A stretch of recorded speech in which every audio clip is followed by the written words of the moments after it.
itu biasanya kita mau mencari hubungan struktur tersebut dengan sifat kimia dan sifat fisiknya gitu ya. Jadi physicochemical properties dari suatu senyawa berdasarkan strukturnya. Jadi kalau strukturnya seperti ini, tujuan akhirnya nih at the end of the day gitu ya, kalau teman-teman jadi misalnya apa namanya di anorganik itu kita bisa memprediksi tuh kestabilannya kayak gimana gitu ya.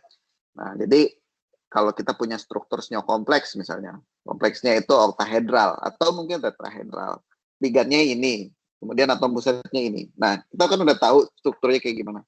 Nah, dari struktur itu kita bisa memprediksi sifatnya kayak gimana, reaktivitasnya kayak gimana, kestabilannya kayak gimana.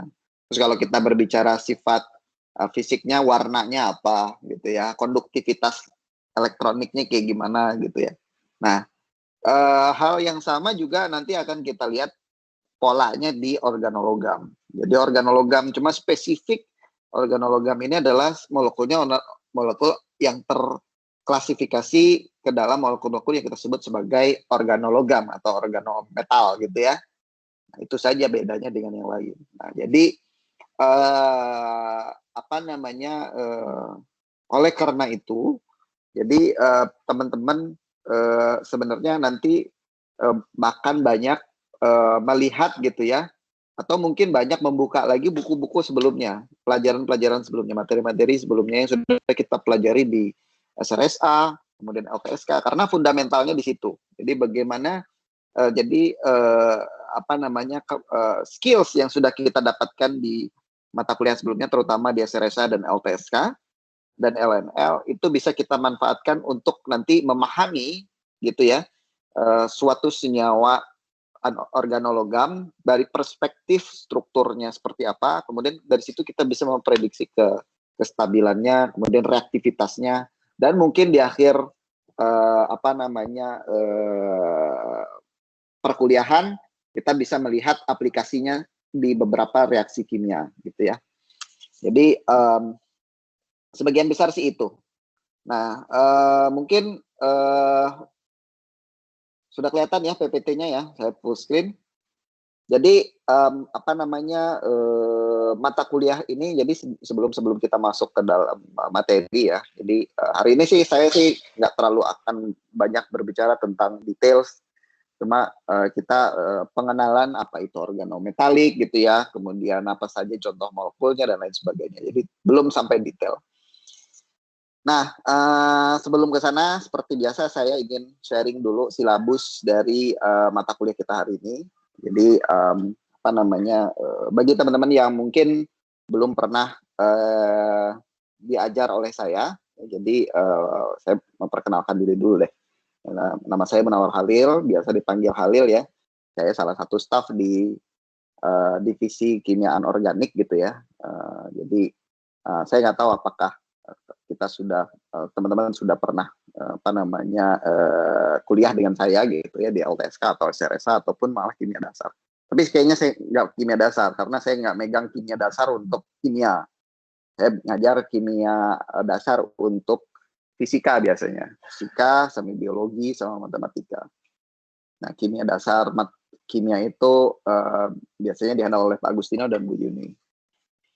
Oke, well itu ya. Jadi saya sih lebih prefer kita kuliah itu santai gitu ya. Jadi tidak kaku. Anytime kalau saya menjelaskannya apa namanya terlalu cepat ataupun kalian belum paham atau segala seperti saya apa namanya nggak jelas gitu menjelaskannya, anytime di-cut saja. Jadi langsung nggak usah hesitate gitu, langsung apa namanya dipotong aja, Pak, saya nggak ngerti begini yang ini gitu, atau Pak bisa diulangi lagi nggak yang bagian yang tadi yang itu.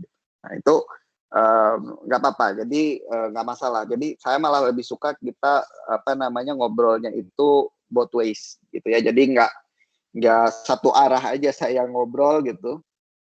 Apalagi apa namanya online seperti ini. Jadi kalau mungkin teman-teman masih ingat kalau kuliah dengan saya di kelas gitu ya. Jadi saya suka berinteraksi dengan teman-teman. Jadi nah ini kita udah 2 tahun aja pandemi gitu ya. Jadi apa namanya kangen juga gitu ya, suasana ngajar di kelas, terus bisa ngobrol, ada interaksi gitu. Tapi ya mudah-mudahan sih nanti apa namanya selama perkuliahan ini kita tidak terbatasi oleh apa namanya online platform seperti ini ya. Jadi makanya saya apa namanya teman-teman harap lebih berpartisipasi aktif gitu ya. Nanti saya akan banyak nanya. Kalau saya ditanya pun saya akan suka, sangat sangat sangat welcome sekali.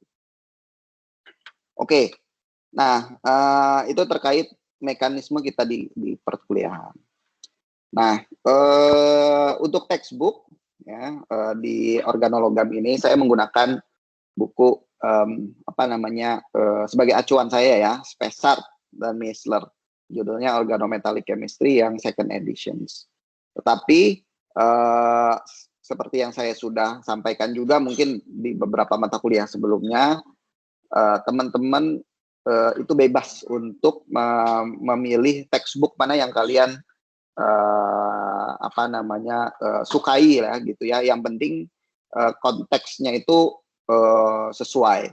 Nah, jadi mau pakai buku organometalik apa saja itu boleh, ataupun nggak mesti buku organometalik ya, karena organometalik ini juga ada di buku yang kimia anorganik kalau nggak salah, yang di Stryver dan apa namanya Meissler juga itu ya, Meissler.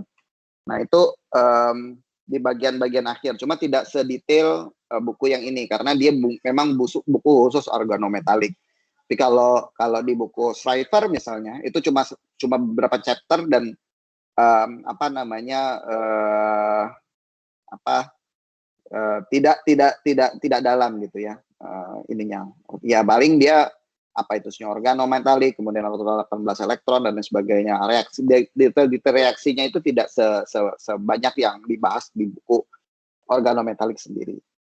Nah itu satu. Kemudian teman-teman juga bebas gitu ya, nggak cuma sumber informasi itu kan nggak cuma dari buku gitu. Sekarang dari internet itu sudah banyak sekali apa namanya link untuk tutorial gitu ya, orang sharing, malah ada yang bikin podcast di YouTube gitu ya. Kalau kalian tulis misalnya untuk spesifik ini topik misalnya reaksi ABC, oxidative additions atau reductive eliminations gitu ya. Tulis aja di Google. Kalau misalnya teman-teman halnya susah nih ngajarnya gitu kan, saya nggak ngerti-ngerti ini. Nah, gue nggak ngerti-ngerti, ya cari aja di YouTube yang itu banyak sekali gitu. Jadi informasi itu tidak hanya datang dari kelas saja. Dan ini yang paling penting ya, jangan belajar dari slide PPT, karena ya PPT itu kan cuma highlight saja. Jadi mau tidak mau teman-teman harus baca bukunya dan memahami gitu ya. Jadi apa namanya PPT itu ya kebanyakan dari kita kan belajar cuma, ya saya juga dulu waktu kuliah S1 memang juga sama gitu ya. Karena apa namanya restrictions untuk membaca buku teks itu kan besar sekali ya, energi aktivasinya gitu ya. Jadi kita tuh kayak baca buku teks itu kayak waduh males banget gitu, tapi ya harus dipaksa karena kita nggak akan dapat whole story yang komprehensif kalau kita cuma baca dari PPT. Dan itu salahnya gitu ya. Dan saya juga apa namanya baru setelah saya kuliah di apa namanya S3 gitu ya, S3 dulu di Amerika. Jadi waktu dan lihat teman-teman saya itu semua orang baca buku gitu, nggak ada yang baca PPT, dan rata-rata juga PPT-nya juga sangat-sangat simpel. Kalau di kita kan mungkin banyak tulisannya. Kalau PPT dulu saya kuliah di sana itu gambar semua. Jadi kalau kita baca PPT itu nggak akan bisa ngerti kalau nggak baca bukunya. Semua gambar. Jadi dan PPT itu cuma untuk memudahkan si pengajar untuk menjelaskan topiknya gitu ya. Namanya juga PowerPoint, poin-poin aja kan. Jadi bukan power sentences. Kalau di kita kan semua kalimat di copy paste di PPT gitu ya. Jadi dia baca di PPT, enggak kayak gitu. Ya. Jadi ini yang mungkin harus teman-teman perhatikan. Mau nggak mau kita kalau ingin membaca the whole story-nya dengan baik, itu saya sarankan untuk jangan belajar hanya dari PPT. PPT bisa untuk meremind kembali important points ya. Jadi kalau misalnya ini apa gitu ya. Jadi highlights-nya saja. Tapi untuk kita bisa dapat cerita yang utuh gitu ya. Jadi memang harus baca bukunya. Oke. Nah, kemudian seperti biasa nanti lecture slides-nya PPT ini akan saya upload di grup website yang udah lama banget saya nggak update gitu ya di bagian research-nya, padahal kita sudah banyak melakukan penelitian, tapi bagian risetnya nggak pernah saya sentuh lagi karena lumayan preoccupied beberapa tahun terakhir. Tapi di bagian nggak usah di bagian teachingnya itu selalu kalau tiap kita ngajar itu saya update dengan PPT saya untuk mengajar. Nanti saya akan upload sebelum atau sesudah lectures ya. Nah, kemudian akan ada tugas-tugas ya.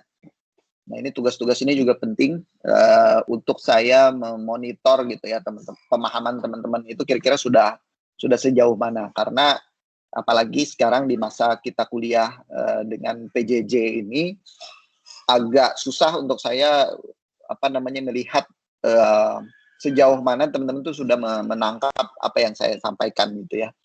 Kalau di kelas kan saya bisa ngelihat tuh dari sisi secara sepintas pun saya bisa kita secara umum gitu ya bisa melihat nih orang-orang yang kita ajak ngobrol nangkep nggak apa yang kita omongin kan gitu ya, dari raut mukanya aja udah kelihatan. Nah, tapi sekarang kan kondisinya agak berbeda, jadi saya tidak bisa melihat teman-teman itu kira-kira bisa nangkep nggak. Jadi biasanya kalau saya di kelas tuh saya sambil ngeliatin muka-muka teman-teman gitu ya, ini anak-anak ngerti nggak apa yang gue omongin kan gitu.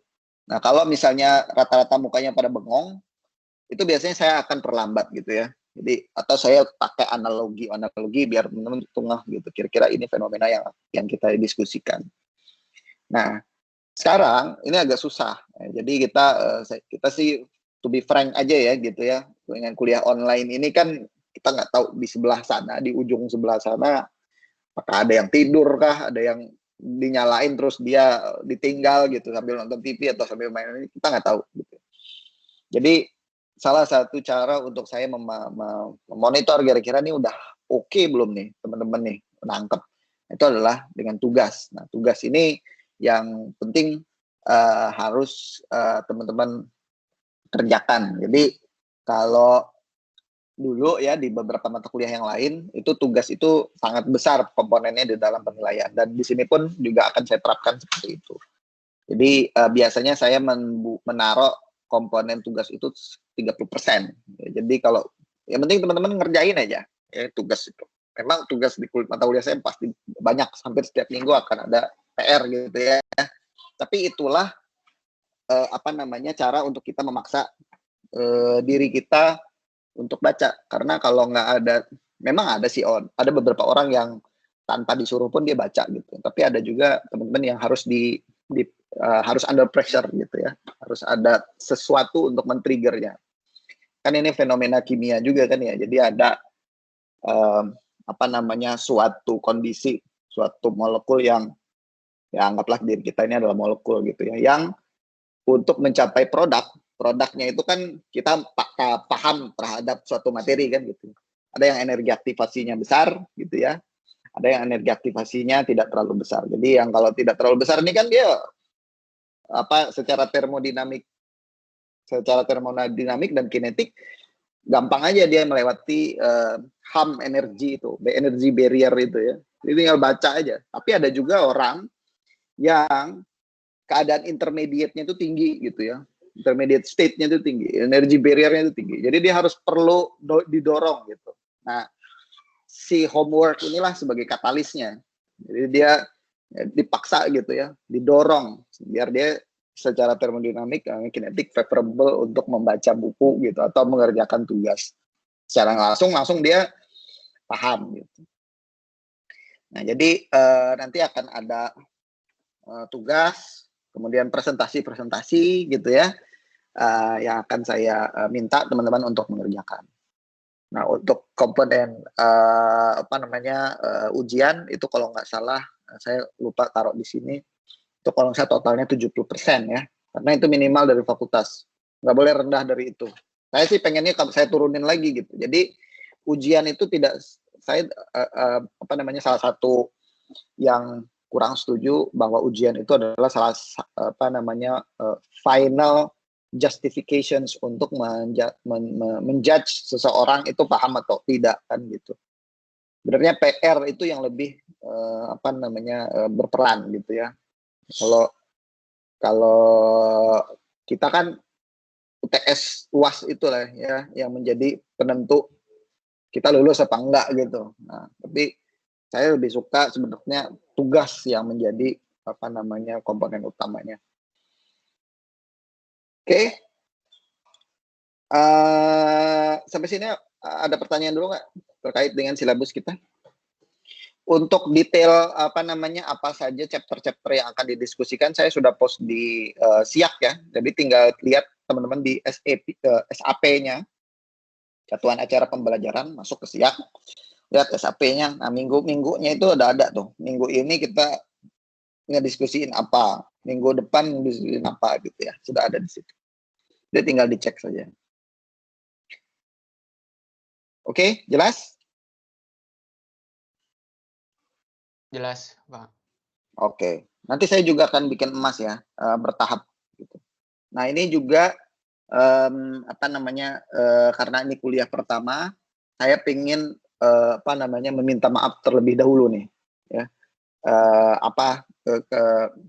Ke depannya mungkin karena ya mulai beberapa tahun terakhir ini kan saya diberi tugas untuk menjadi salah satu memegang satu jabatan di rektorat ya. Jadi untuk mengurusin kolaborasi riset peneliti UI dengan peneliti dari international partners. Jadi kemungkinan ya akan ada banyak pop-up meetings. Ya, jadi kebetulan biasanya karena saya hubungannya dengan kolaborasi ya, jadi biasanya kita akan banyak sekali rapat-rapat dengan mitra-mitra di luar negeri, di dalam negeri juga gitu ya. Jadi kalau misalnya ada meeting-meeting mendadak, ya ini saya minta maaf duluan gitu ya. Kita mungkin ada yang semester kemarin kuliah dengan saya kan biasanya 2 jam atau 3 jam sebelum kuliah saya baru WA gitu. Sorry banget nih saya ada meeting yang nggak bisa saya tinggalin gitu ya. Jadi mungkin kita akan cari some other time untuk makeup classes gitu. Jadi kemungkinan ya akan ada beberapa ya, mudah-mudahan sih saya harap kita smooth gitu ya, tidak ada kuliah yang terganggu atau dengan aktivitas dan pekerjaan saya di rektorat gitu ya. Jadi mudah-mudahan sih kita bisa kuliah sesuai jadwal. Tapi kalau ada pun nanti ya nanti bisa kita cari saya akan coba memanage materi-materinya biar kita tidak terlalu banyak ketinggalan gitu ya. Meskipun kita 1 minggu, kalau dilihat sih sebenarnya kita kan total 16 minggu. Nah, sebenarnya materi kita itu bisa dihabiskan dengan 13 minggu, itu sudah bisa selesai. Jadi 3 minggu itu ada spare sebenarnya. Jadi kalau misalnya saya kayaknya nggak apa-apalah minggu ini nggak usah ada makeup classes, nggak masalah gitu. Jadi saya akan coba memanage hal-hal seperti itu. Oke, jadi hari ini yang akan kita diskusikan tidak terlalu banyak ya. Ya mudah-mudahan kita bisa selesai jam 9 lewat lah, nggak usah sampai 9.40. Jadi topiknya adalah pengenalan terhadap kimia organometalik. Tadi salah satu teman kita sudah menyampaikan sedikit terkait dengan organometalik, ya, dan apa organometalik itu. Nah, tapi saya coba mungkin teman-teman bisa sharing lagi atau mungkin yang lain. Kira-kira menurut kalian apa sih kimia organometalik itu? Kalau tadi kan kenapa kalian mau mengambil organometalik? Nah, sekarang dengan bekal materi-materi yang sudah didapatkan di mata kuliah sebelumnya, kira-kira definisi kimia organometalik menurut kalian dengan bahasa kalian sendiri ya, itu apa dan kenapa kita harus belajar organometalik? Kenapa organometalik chemistry ini matters gitu ya? Kira-kira ada yang bisa ini nggak?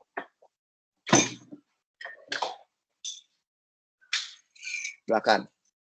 Kalau ada yang mau mencoba untuk nggak usah harus exact seperti di textbook ya. Organometalik adalah mata kuliah yang nggak usah. Menurut kalian aja apa itu organometalik? Pakai bahasa kalian sendiri.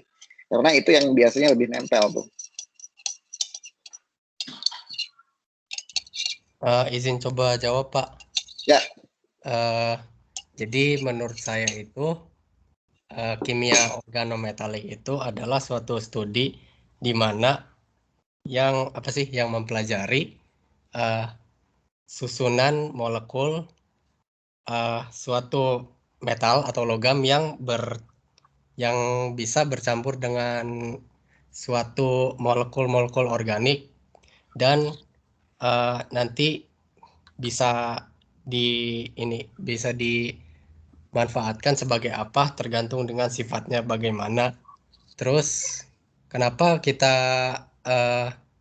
harus mempelajari ini? Karena menurut saya sendiri, saya punya teman yang bapaknya kerja di petrokimia, dan dia bilang dia kan pernah melihat juga di labnya. Di situ ada bahan organometalik juga. Nah, dari situ saya simpulkan kimia organometalik ini bisa dimanfaatkan dalam industri skala besar. Itu bukan? Ya.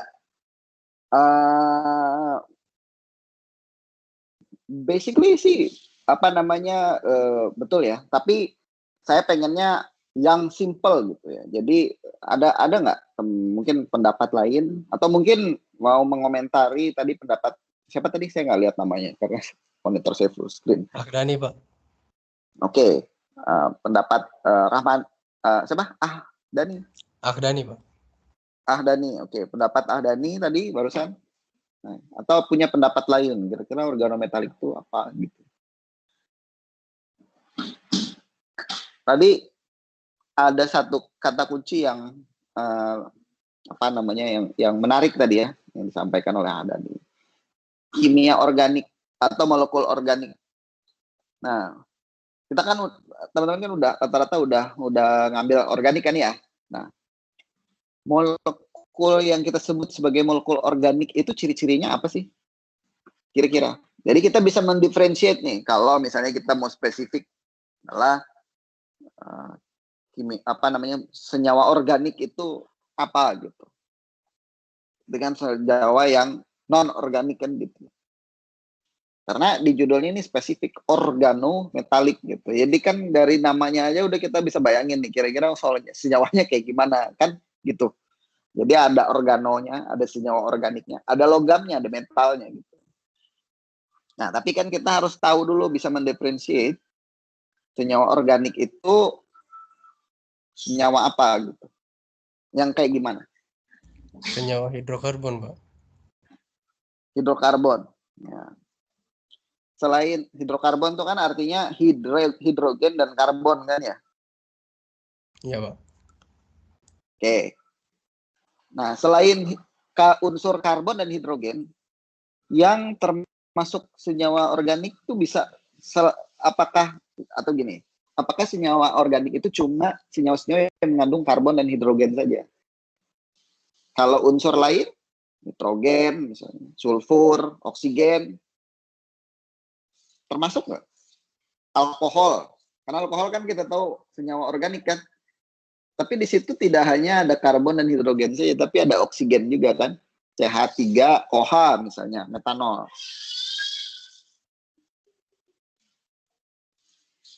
Nah, jadi ada yang mau sharing nggak? Kira-kira senyawa organik itu apa? Saya mau coba jawab, Pak. Ya. Senyawa organik itu adalah senyawa kimia yang memiliki ikatan CH kovalen. CH kovalen. Iya, Oke. Pak. Ada lagi? Ini kalau dari perspektif ikatannya ya. Kalau tadi barusan kalau saya bisa simpulkan gitu ya. Kamu ngelihatnya dari perspektif ikatannya. Nah, tapi saya lebih coba ingin mengemphasize jenis unsur yang bisa berinteraksi, yang bisa ikut berikatan dalam suatu senyawa, dan senyawa tersebut bisa kita golongkan dalam senyawa organik, itu hanya eksklusif karbon dengan hidrogen saja, atau bisa unsur lain gitu. Itu tadi. Tadi kan disebutkan hidrokarbon. Hidrokarbon kan artinya karbon dan hidrogen saja. Nah, kalau ada ikatan karbon dengan oksigen, atau karbon dengan sulfur, atau karbon dengan nitrogen, kira-kira bisa nggak kita sebut sebagai senyawa organik? Masih bisa, Pak. Oh, berarti gini ya, Pak. Kalau senyawa organik itu ikatannya itu C dengan non-logam, dengan unsur non-logam, ya CH, CO, CS, CN, dan seterusnya.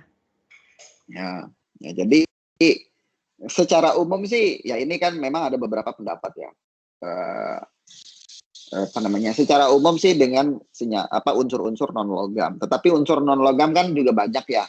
Silika itu juga masuk unsur non-logam atau semi-logam lah, semi-metal gitu ya. Tapi silika itu biasanya tidak masuk ke dalam kategori senyawa organik gitu ya.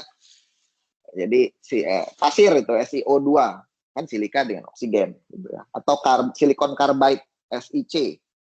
Nah, itu kan tidak termasuk ke dalam senyawa organik. Nah, biasanya konotasinya senyawa organik itu adalah senyawa yang mengandung karbon, hidrogen, nitrogen, oksigen, fosforus, dan sulfur.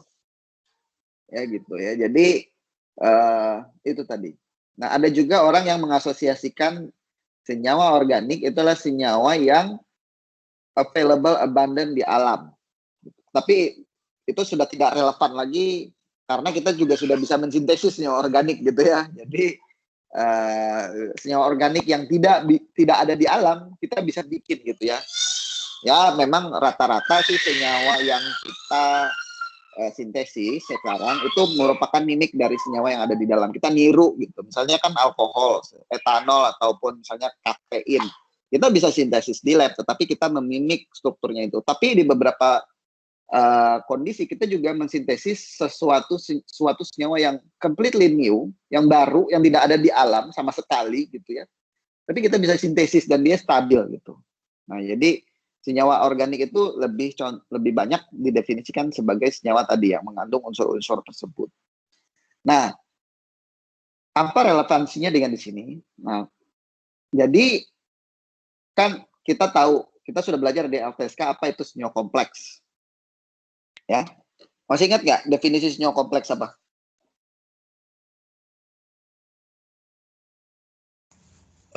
Senyawa yang terdiri atas logam sebagai pusatnya dan yang mengikat suatu ligan, bukan Pak? Ya, betul. Ada. Jadi senyawa kompleks itu secara simpel senyawa yang terdiri dari atom pusat yang merupakan logam, ya.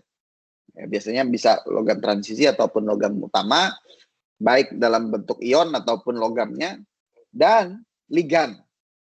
Ligan-ligan gitu ya, yang berikatan dalam melalui ikatan kovalen koordinasi. Nah, ligan ini kan macam-macam bentuknya. Ada ion, ada molekul. Nah, organometalik ini spesifik ligandnya adalah apa? Senyawa organik. Makanya definisi kita terhadap senyawa organik itu menjadi penting di sini. Jadi kita harus tahu dulu senyawa organik itu senyawa yang kayak gimana. Baru kita lihat senyawa organik mana yang bisa berfungsi sebagai ligan kan gitu. Nah, jadi organometalik ini ya dia sebenarnya bagian dari senyawa kompleks atau senyawa senyawa koordinasi, tetapi spesifik ligannya adalah senyawa organik. Gitu. Jadi secara umum bahasanya seperti itu. Jadi dia merupakan senyawa kompleks juga. Kalau teman-teman lihat kan ya contoh-contohnya. Tetapi ligannya, kan ligan kan ada macam-macam. Contoh, Cl- itu ligan juga kan, kloro. Kemudian Br-, tapi ada juga ligan yang senyawa organik, misalnya etilen EDTA, etilen diamin tetraasetik acid, atau mungkin bipiridin, itu kan senyawa organik. Amonia, senyawa organik, ya kan? Jadi itu yang membedakan antara, jadi secara luas senyawa kompleks, tapi secara khusus ligan-ligan yang merupakan senyawa organik dan dia membentuk senyawa kompleks itu kita sebut sebagai senyawa organologam atau organometalik. Nah, kemudian kenapa kita perlu tadi mempelajari senyawa organometalik ini tadi? Ya, tadi salah satunya betul ya, karena memang kalau teman-teman lihat di literatur, sebagian besar senyawa organometalik ini aplikasinya adalah sebagai katalis dan banyak sekali digunakan untuk proses-proses industri. Nanti kita akan lihat di beberapa slide selanjutnya. Nah, ini adalah beberapa poin pentingnya senyawa organologam itu ya kita pelajari. Jadi tadi sudah saya sebutkan di awal ya, hampir semua dari katalis homogen. Jadi katalis kan kita ada dua ya, ada dua tipe, heterogen dan homogen. Apa bedanya? Masih ingat? Apa perbedaan katalis homogen dan katalis heterogen? Perbedaan fasanya ya, Pak. Ya, kalau yang homogen ini kayak gimana kira-kira? Kalau yang homogen itu fasanya sama dengan substratnya, kalau ya, heterogen itu beda dengan substratnya. Ya, betul ya. Jadi katalis heterogen tuh misalnya kan yang padatan gitu, yang kalau teman-teman nonton skripsi, ujian semprot atau apa, banyak katalisis kan katalis heterogen karena dia lebih keuntungannya dia lebih ekonomis ya, dia bisa diambil lagi gitu ya, bisa dipisahkan dari substratnya. Nah, tapi katalis homogen ini salah satu keuntungannya adalah yieldnya yang besar gitu ya. Jadi dia sangat efektif gitu karena dia sudah ada di dalam satu fase dengan substratnya. Nah, jadi most of the homogeneous catalysis reactions itu difasilitasi oleh senyawa organologam ini. Ya. Jadi dan digunakan di proses-proses industri yang besar ya. Contohnya fine chemicals, ya, pharmaceuticals, kemudian food and beverages dan lain sebagainya. Kemudian plastik, misalnya seperti polieten, polipropilen, butadiene, rubber, ya, itu semua dan deterjen merupakan disintesis dengan menggunakan senyawa organometalik. Nah, selain itu, senyawa organometalik ini juga dipakai untuk prekursor, untuk membuat berbagai jenis semikonduktor ya. Contohnya seperti gallium arsenide ini yang merupakan salah satu material di photovoltaic cells ya, solar panel yang salah satu contoh solar panel gallium arsenide gitu ya. Aluminium indium dope nitrogen misalnya, itu material awalnya itu adalah senyawa organometalik. Kemudian silicon rubbers ya, merupakan salah satu tipe organometalik compound. Selain itu, senyawa organometalik ini juga terdapat di alam gitu ya, available naturally di dalam tubuh kita malah gitu ya. Nah, jadi misalnya contohnya seperti hemoglobin itu senyawa organometalik karena atom pusatnya Fe, kemudian ligannya itu senyawa organik semua. Dia asam amino. Asam amino kan senyawa organik, ya. Dan dia juga bisa berfungsi sebagai ligan. Nah, ligan itu kan kita tahu dia adalah basa Lewis kan gitu ya, spesies yang bisa mendonorkan pasangan elektron bebas. Contoh lain misalnya vitamin B12. Jadi ini adalah beberapa poin yang mungkin menjadi alasan kenapa organometalik itu adalah penting untuk kita pelajari.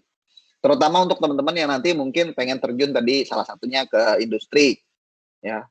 Siapa tahu misalnya kalian diminta jadi bagian R&D gitu ya, mendevelop proses dari suatu produksi suatu produk gitu ya.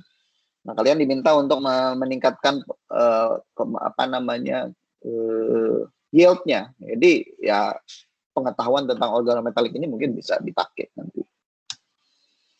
Nah, kita coba lihat contoh aplikasi di industri ya. Bagaimana organometalik itu bisa digunakan untuk meningkatkan tadi ya kapasitas produksi. Contohnya kita lihat sintesis asam asetat di industri itu kayak gimana. Ya mungkin kalian cuma ngebayangin asam asetat kan gimana sih molekul biasa gitu ya. Tetapi sebenarnya asam asetat ini merupakan salah satu komoditas yang sangat penting, cukup penting ya di industri pharmaceuticals. Ya, jadi karena dia merupakan salah satu komponen utama dalam sintesis obat-obat, ya. Dan mungkin di industri yang lain-lain gitu ya. Jadi tidak hanya sebagai bahan kimia untuk kita di lab gitu ya. Jadi Sigma itu tidak hanya jualan asam asetat untuk kita di lab-lab aja, tapi dia supply dan keuntungannya jauh lebih besar di situ, supply ke industri-industri yang lain. Nah, jadi kalau kita lihat dulu ya traditionally proses produksi asam asetat di industri untuk skala besar itu melalui proses fermentasi ya, bioxidation of ethanol. Jadi etanol difermentasi ya, dia akan teroksidasi menjadi asam asetat ya, dari gula gitu ya, kemudian menggunakan mikroorganisme tertentu dia menjadi etanol ya. Biasa ini kan proses fermentasi untuk etanol, kemudian dioksidasi lanjut menjadi asam asetat. Nah, tetapi along the way karena permintaan itu semakin banyak diketahui bahwa proses ini tidak begitu efisien ya, tidak clean. Kita tahu kalau kita bekerja dengan enzim ya, proses-proses enzim, banyak sekali parameters yang harus dijaga gitu ya. Karena kita bermain dengan makhluk hidup kan gitu ya, microorganisms. pH harus stabil, suhu harus stabil gitu. Kalau nggak pada mati dia nanti.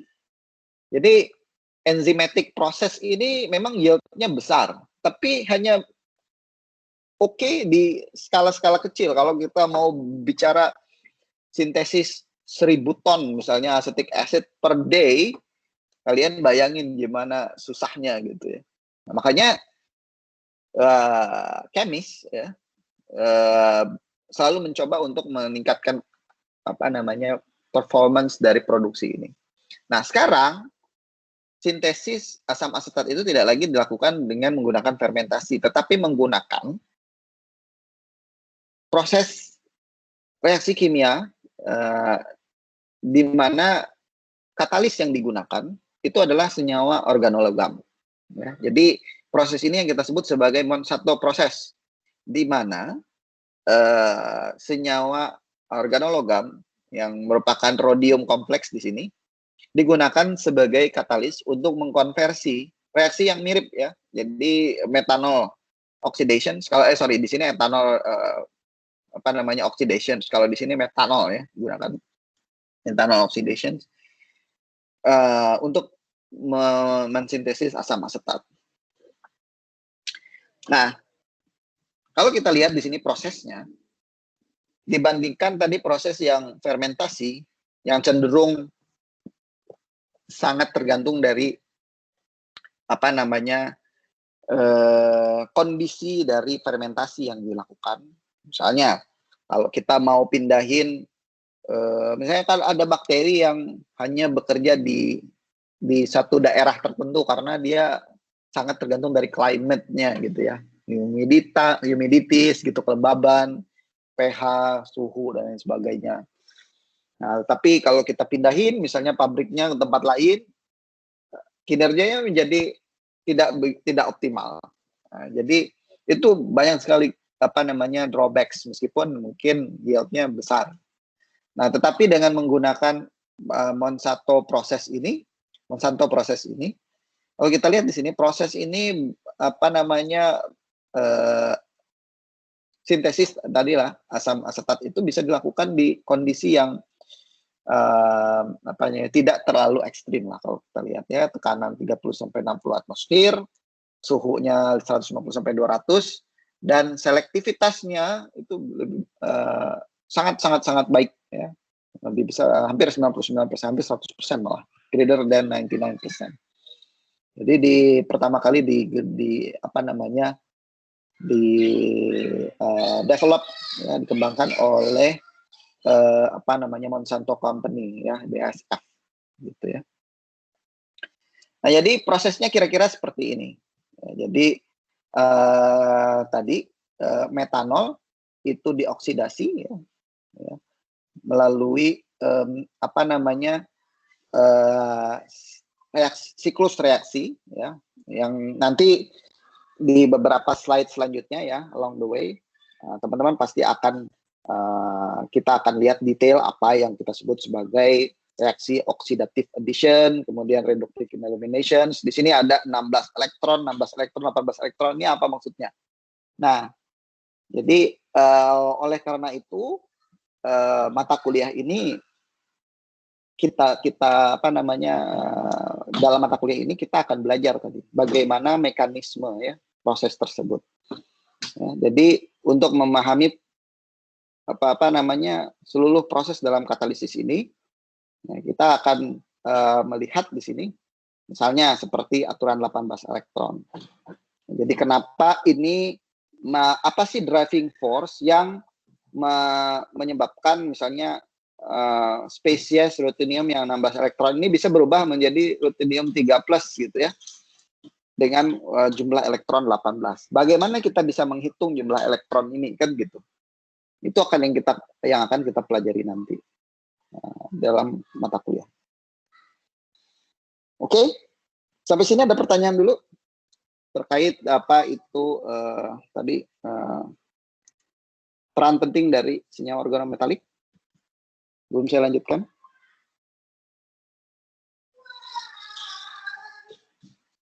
Jelas?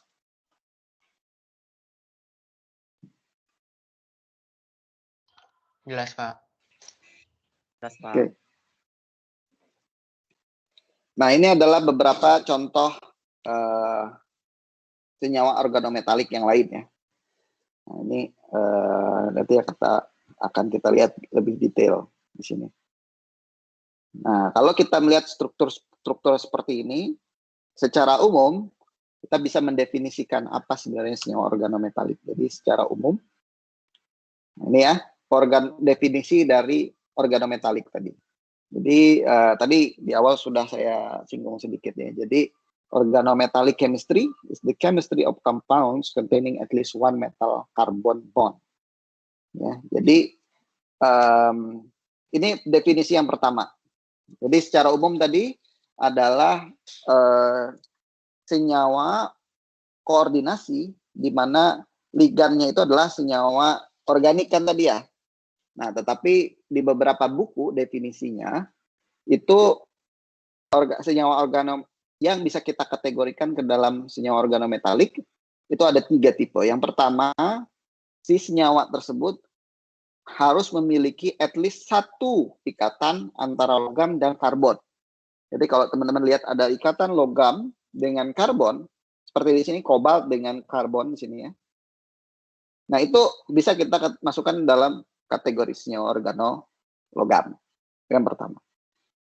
Nah kemudian yang kedua metal hydride. Jadi ikatan logam dengan hidrogen. Ya.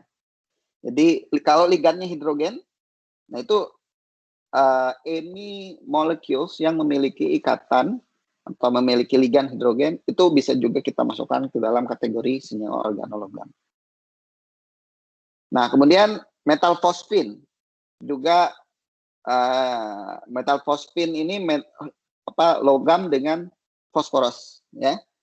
Nah, ini meskipun dia tidak memiliki ikatan metal karbon, maka ini bisa kita masukkan ke dalam kategori senyawa organologam.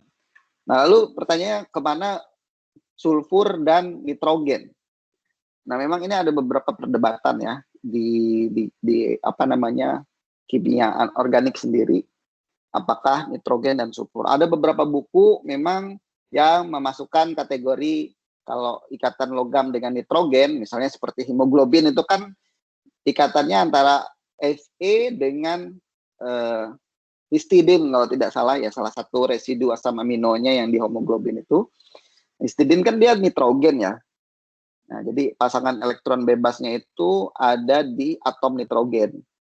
Nah, ada yang mengatakan itu termasuk senyawa organologam, ada yang tidak. Nah, kalau ini definisi dari buku Spessart, Missler Spessart tadi ya. Jadi sebenarnya kalau kita sih sebenarnya kalau saya terima saja nggak masalah. Karena menurut saya yang lebih cocok adalah kita tidak mendefine ikatannya, tetapi tipe ligannya itu. Selama tipe ligannya adalah senyawa organik, ya, bisa kita golongkan dalam senyawa organik. Itu menurut beberapa pendapat ya sah-sah saja kita masukkan ke dalam kategori senyawa organologam. Jadi seperti itu. Ini adalah metal carbon bond, ini metal hydrogen bond, ini metal phosphorus bond. Nah, jadi terakhir mungkin yang ingin saya sampaikan dalam kesempatan kuliah kita yang pertama ini. Jadi selama beberapa minggu ke depan ya kita akan jadi basically kita tidak ada materi baru sebenarnya basically secara umum. Kita di dalam mata kuliah organometalik ini basically cuma revisit beberapa chemistry knowledge kita yang sudah kita pelajari saja dengan perspektif yang berbeda aja gitu ya. Jadi hampir semua aspek kimia akan kita nanti temui along the way ya. Jadi mungkin teman-teman pasti akan menemukan istilah-istilah yang mungkin familiar gitu ya. Contoh dari kimia organik sudah pasti karena ligannya adalah senyawa organik kan. Jadi pasti kita akan melihat kembali mekanisme reaksi, kemudian ingat-ingat apa yang sudah kita pelajari di nukleofilik dan elektrofilik attacks gitu ya, SN1, SN2, E1, E2 dan lain sebagainya. Nah, itu pasti akan kita lihat nanti. Kemudian dari kimia anorganiknya gitu ya, elektronegativitas, menghitung elektron, kemudian bilangan oksidasi gitu ya, sifat-sifat dari logam-logam transisi gitu ya, dan lain sebagainya. Kemudian konsep dari kimia fisik gitu ya, mulai dari orbitals, dan ini juga sebenarnya ada di kimia anorganik kan ya, orbital molecule theory, energi free energy, kemudian entalpi, entropi, karena kita bisa menghubungkan tadi ya struktur tadi dengan reaktivitas, kestabilan misalnya. Nah, kestabilan itu kan erat hubungannya dengan spontanitas kan ya. Nah, jadi dan spontanitas itu dipengaruhi oleh nilai konstanta kestabilan, misalnya konstanta kesetimbangan gitu ya. Jadi kinetika dan lain sebagainya. Dan terakhir konsep-konsep di karakterisasi, karena nanti kita akan mencoba, saya memberikan contoh salah satunya dengan FTIR gitu ya, bagaimana kita bisa mempelajari struktur dari senyawa organometalik ini. Jadi praktik ini sebenarnya nggak ada hal-hal yang baru, kita cuma menggunakan apa-apa yang sudah kita pelajari sebelumnya untuk memahami senyawa ini lebih dalam saja. Oke. Saya kira itu saja yang ingin saya sampaikan untuk kesempatan kita kali ini. Silahkan kalau teman-teman ada yang ingin ditanyakan.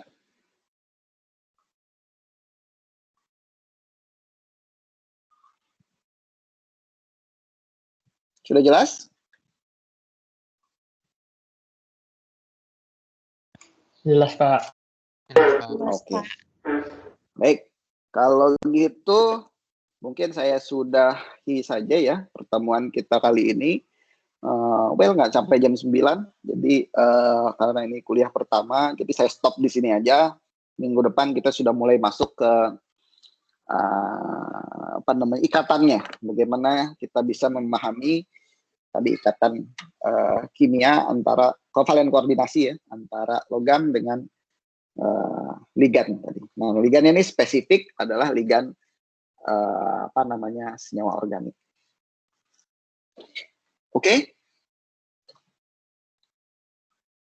Oke, kalau gitu